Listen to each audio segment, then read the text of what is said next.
Assalamualaikum warahmatullahi wabarakatuh. Perkenalkan kami dari divisi manufaktur. Di sini kami akan mempresentasikan hasil dari tugas divisi kami dari mata kuliah Enterprise Research Planning dengan dosen pengampunya Dr. Andrian Ningsi, Eskom MMSI.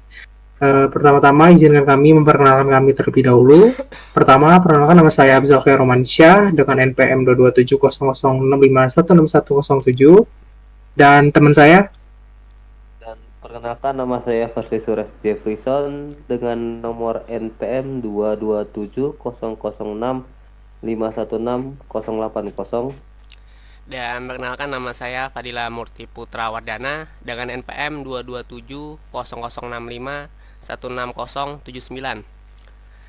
Selanjutnya Muhammad Rehan Hawari dengan NPM 2270065160046. Mohon maaf Bu, untuk Muhammad Rehan Hawari sedang berhalangan hadir. Dia sedang lagi di luar kota, Ibu. Oke, langsung saja ke pembahasannya, permasalahannya, yaitu pada poin rumusan masalah.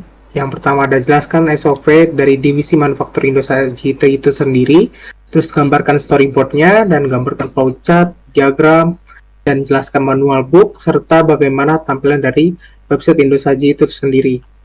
Nah, tujuan masalahnya agar mengetahui SOP divisi manufaktur, agar memahami storyboardnya, flowchart dan diagram, serta manual book, dan memahami tampilan dari website Indosaji itu sendiri. Yang pertama ada SOP dari Indosaji. Tujuannya yaitu memberi panduan operasional untuk mendesain situs web Indosaji, memastikan agar setiap proses desain dilakukan dengan cara yang efisien dan efektif. Ruang lingkupnya yaitu adalah seluruh anggota divisi manufaktur yang terlibat dalam proses desain fitur website Indosaji. Tanggung jawabnya di sini ada beberapa poin, yaitu yang pertama ada manajer divisi yang menjamin bahwa semua proyek selesai tepat waktu dan mengawasi, mengoordinasi seluruh kegiatan dan desain.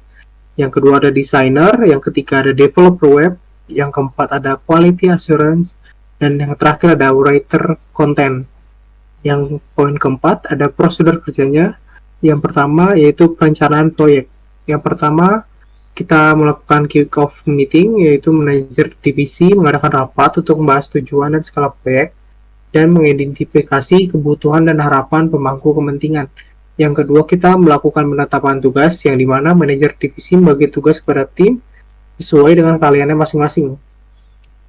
Yang poin B, desain fitur. Yang pertama, kita mengumpulkan dulu informasi. Desainer UI UX mengumpulkan data dan inspirasi desain, lalu melakukan analisis tren, desain, dan kebutuhan pengguna. Poin kedua yaitu pembuatan wireframe dan mockup, yaitu desainer UI UX membuat wireframe awal, lalu mendapatkan persetujuan dari manajer divisi dan pemangku kepentingan. Lalu yang poin ketiga ada prototype dan feedback, yang dimana membuat prototype interaktif, mengumpulkan feedback dari tim dan pemangku kepentingan untuk perbaikan. Lalu yang poin C ada pengembangan dan pengujian. Di sini ada dua, yaitu implementasi desain dan pengujian kualitas. Implementasi desain, developer web mengimplementasikan desain ke dalam kode, menjaga komunikasi dengan desainer untuk memastikan kesesuaian. Yang kedua ada pengujian kualitas, QA melakukan pengujian terhadap fungsionalitas dalam tampilan, melaporkan bug dan masalah untuk diperbaiki oleh developer. Yang terakhir, peluncuran dan evaluasi. Dalam peluncuran, setelah sebuah pengujian selesai dan persetujuan diperoleh, fitur diluncurkan. Developer dan QA memastikan peluncuran berjalan lancar. Evaluasi yaitu mengumpulkan feedback dari pengguna, melakukan evaluasi pasca peluncuran untuk perbaiki di masa depan. Yang kelima ada dokumentasi dan pelaporan. Semua anggota tim harus mendokumentasikan proses kerja mereka. Manajer divisi menyusun laporan akhir proyek dan menyimpan semua dokumentasi terkait. Yang keenam ada kedisiplinan dan kepatuhan. Semua anggota divisi harus mematuhi SOP ini. Ketidaksesuaian atau pelanggaran SOP akan ditindaklanjuti sesuai dengan kebijakan perusahaan. Yang ketujuh ada revisi pemutakhiran. SOP ini akan ditinjau secara berkala dan diperbarui sesuai kebutuhan. Dan berikut storyboard dari manufaktur Indonesia itu sendiri. Yang pertama, melakukan pertemuan awal dengan klien, mengumpulkan kebutuhan, lalu perencanaan dan brainstorming, membuat wireframe, meninjau wireframe, mendesain mockup, umpan balik ke klien terhadap mockup, serta melakukan revisi. Lalu persetujuan desain akhir, penyerahan ke tim pengembang, pengujian dan quality, dan mendeploy atau meluncurkan websitenya. Selanjutnya akan dijelaskan oleh teman saya. Silakan. Oke, selanjutnya yaitu ada manual manufaktur Indosaji. Yang pertama itu pendahuluan tentang perusahaan. Indosaji yaitu perusahaan yang berkiprah di bidang penjualan makanan secara online.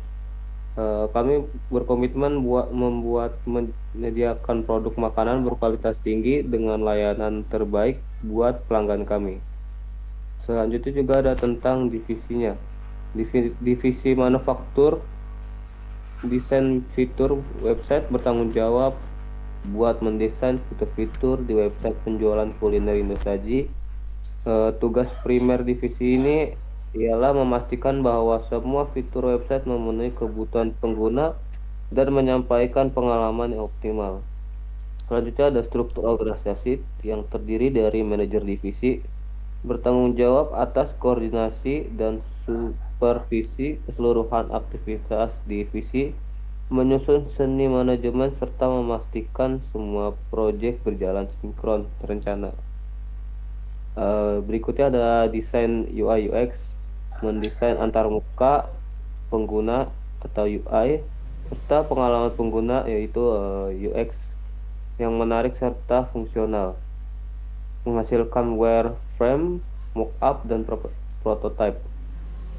Lalu ada namanya developer web, mengimplementasikan desain yang dirancang oleh desainer UI UX ke dalam kode, menjamin bahwa seluruh fitur berfungsi dengan baik. Lalu ada quality assure atau disebut QA, menguji coba dan memastikan kualitas seluruh fitur website sebelum diluncurkan, mendeteksi serta melaporkan bug dan masalahnya. Lalu ada content writer, menyusun serta mengelola konten yang relevan dan menarik buat website. Yang ketiga, tugas serta dan tanggung jawab yang terdiri dari manajer divisi, yaitu menyusun seni manajemen serta perencanaan proyek, mengadakan rapat koordinasi, memantau perkembangan proyek, mengambil keputusan krusial terkait proyek. Lalu ada desainer UI UX, melakukan riset pengguna, membentuk wireframe serta mockup, berbagi prototipe interaktif, mengumpulkan dan menganalisis feedback. Lalu ada namanya developer web, mengimplementasikan desain UI UX, menulis kode yang efisien dan higienis, berkolaborasi dengan desainer buat memastikan kesesuaian desain serta implementasi, melakukan debugging dan pemeliharaan code. Lalu ada quality assure atau disebut QA, membuat rencana pengujian, melakukan pengujian fungsionalitas serta usability, mendokumentasikan dan melaporkan bug, berkolaborasi menggunakan developer buat memperbaiki problem.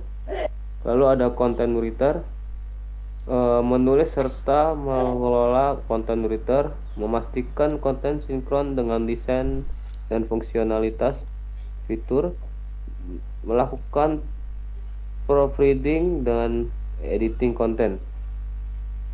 Lalu yang keempat ada proses kerjanya yang terdiri dari perencanaan project, kick off meeting yaitu diskusi awal untuk menentukan tujuan, ruang lingkup, serta timeline proyek, menetapkan tugas, yaitu pembagian tugas pada anggota tim, sinkron menggunakan keahlian masing-masing. Lalu ada desain fitur, yaitu mengumpulkan gosip mengumpul gosip data pengguna, inspirasi desain serta analisis kebutuhan, pembuatan wireframe serta mockup, yaitu membuat desain awal buat menerima persetujuan. Lalu ada prototipe dan feedback, membuat prototipe interaktif dan mengumpulkan feedback. Lalu ada perkembangan serta pengujian, yang terdiri dari implementasi desain, developer mengimplementasikan desain ke dalam code, pengujian kualitas, QA melakukan pengujian terhadap sebuah fitur buat memastikan kualitas, lalu peluncuran dan evaluasi, terdiri dari peluncuran, meluncurkan fitur yang telah diuji serta disetujui, evaluasi yaitu mengumpulkan feedback pengguna dan melakukan penilaian untuk pemugaran di masa depan. Lalu yang kelima ada dokumentasi dan laporan.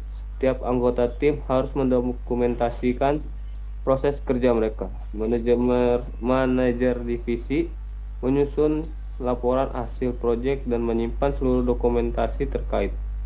Yang keenam, kedisiplinan serta kepatuhan. Seluruh anggota divisi wajib mematuhi mekanisme yang ada di manual book ini. Pelanggaran terhadap mekanisme akan ditindaklanjuti sinkron kebijakan perusahaan. Yang ketujuh, revisi serta pemuktahiran. Manual book ini akan dilihat secara terjadwal serta diperoleh disinkron kemudian dan perkembangan perusahaan. Lalu ada yang namanya flowchart manufaktur Indosagi yang terdapat dari mulai, lalu mendefinisikan fitur apa saja yang digunakan, perencanaan UI/UX yang terdiri dari dua, pengembangan front end dan pengembangan back end. Lalu akan masuk ke integrasi front end dan back end, lalu memulaikan pengujian. Setelah melakukan pengujian akan meluncurkan fitur dan maintenance. Selanjutnya akan dilanjutkan oleh teman kami. Oke, selanjutnya di sini ada activity diagram dari divisi manufaktur. Dan di sini kita dibagi menjadi 3, yaitu ada user, sistem, admin, dan kurir. Dimulai dari user, dia pertama start, lalu si user membuka website Indosagi, kemudian si user melakukan login atau register. Setelah itu si user misalkan dia sudah punya akun atau belum. Kalau misalkan belum, dia harus mendaftarkan akun dengan cara mengisi nama, email, dan password, kemudian membuat akun. Lalu jika sudah punya akun, dia juga bisa langsung aja mengisikan email dan passwordnya. Lalu kemudian si user login. Lalu setelah login, si sistem tersebut akan memvalidasi data login. Jika password atau email salah atau benar, misalkan dia salah, dia akan kembali ke isi email dan password. Nah, jika benar, dia akan lanjut ke halaman menu. Jika sudah di halaman menu, si user dapat memilih menu, kemudian si sistem akan otomatis menampilkan daftar menu. Lalu si user bisa langsung memasukkan pesanannya ke dalam keranjang. Kemudian si sistem akan memperbarui tampilan keranjangnya. Lalu si user dapat melihat keranjang. Kemudian si sistem akan menampilkan produk yang telah dimasukkan ke keranjang. Lalu user juga bisa memasukkan jika ada kode promo. Jika dia sudah masukkan, lalu dia akan submit kodenya dan kemudian akan dilakukan validasi kode promo dari sistem. Jadi jika misalkan dia valid, dia akan mendapatkan potongan harga. Jika tidak valid, dia tidak akan mendapatkan potongan harga. Lalu langsung masuk ke proses checkout. Kemudian user mengisi data pengiriman, lalu memproses lanjut ke proses pembayaran. Kemudian sistem akan secara otomatis dia memproses pesanan, dan si admin akan menerima pesanan. Kemudian dia akan membuat pesanan, lalu mengirimkan pesanan dan memperbarui status pesanan. Sistem juga akan menampilkan pesanan ke user. Setelah si admin mengirimkan pesanan ke kurir, admin akan mengantarkan ke tujuan, tapi admin juga bisa memperbarui status pesanan. Lalu si sistem akan melanjutkan status delivery, lalu mengirimkan notifikasi ke user.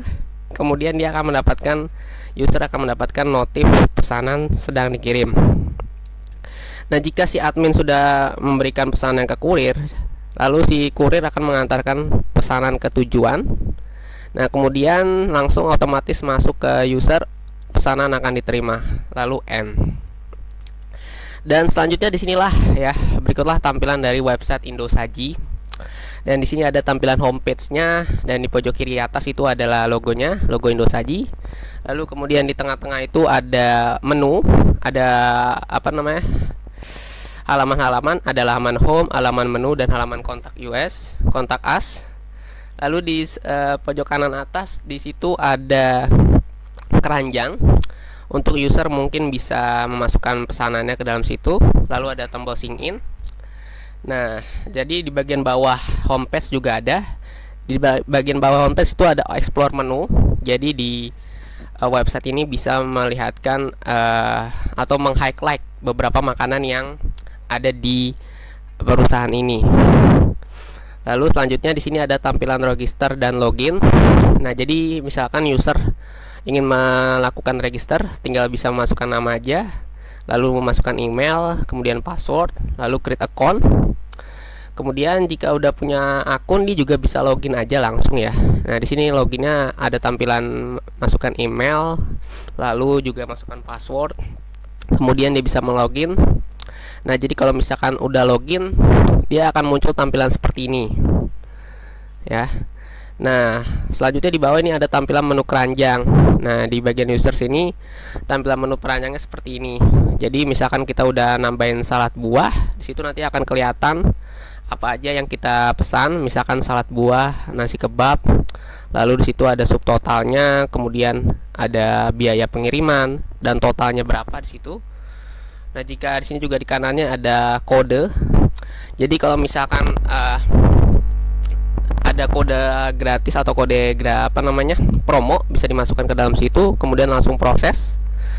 Nah, selanjutnya di sini ada tampilan checkout-nya. Nah, ini tampilan checkout-nya. Di sini user bisa langsung mengisi informasi pengiriman, bisa masukkan nama, email, dan lain-lain, alamatnya. Dan juga di sini ada card totalnya, dan ada tombol juga untuk melakukan proses pembayaran. Dan disinilah tampilan proses pembayarannya. Ini ada tampilan total pembayarannya, terus juga ada cara pembayarannya bisa menggunakan kartu ya. Di sini lalu bisa menekan tombol pay. Kemudian jika sudah memesan akan tampil di pesanan. Nah, di sini kita bisa lihat orderan kita yang udah kita order. Lalu di sini di bawah ada admin Indosagi. Nah, ini adalah tampilan dari si adminnya. Jadi di tampilan admin ini ada 3 menu. Yang pertama ada add item, atau itu di sini tempatnya buat mengupload barang atau mengupload yang mau dijual. Dari nama, ada produk deskripsi, lalu kategori. Lalu selanjutnya di sini ada list item. Nah, di list item ini si admin itu bisa ngelihat item-item apa aja yang udah dijual ataupun udah yang laku apa belum. Lalu ada kategorinya. Kemudian di sini ada order. Nah, di order ini si admin bisa ngelihat ada pesanan apa aja yang udah diorder dari pelanggan. Jadi si admin bisa melakukan proses orderannya di sini. Selanjutnya kesimpulan. Dari kesimpulannya di sini, di sisi manufaktur Indosagi merancang dan mengembangkan fitur-fitur website penjualan yang membantu operasi perusahaan. Divisi ini memastikan bahwa pengalaman berbelanja online yang optimal dengan fokus pada desain terbuka pengguna yang menarik dan mudah dipahami, integrasi sistem yang lancar, dan perlindungan data pelanggan. Selain itu, divisi ini bertanggung jawab atas pemeliharaan dan pengembangan rutin situs web untuk memastikan bahwa ia tetap relevan dan memenuhi persyaratan pasar dan standar SOP. Semua ini dilakukan untuk meningkatkan kepuasan pelanggan dan membantu Indosagi berkembang. Sekian dari kelompok kami, kurang lebihnya mohon maaf. Wassalamualaikum warahmatullahi wabarakatuh.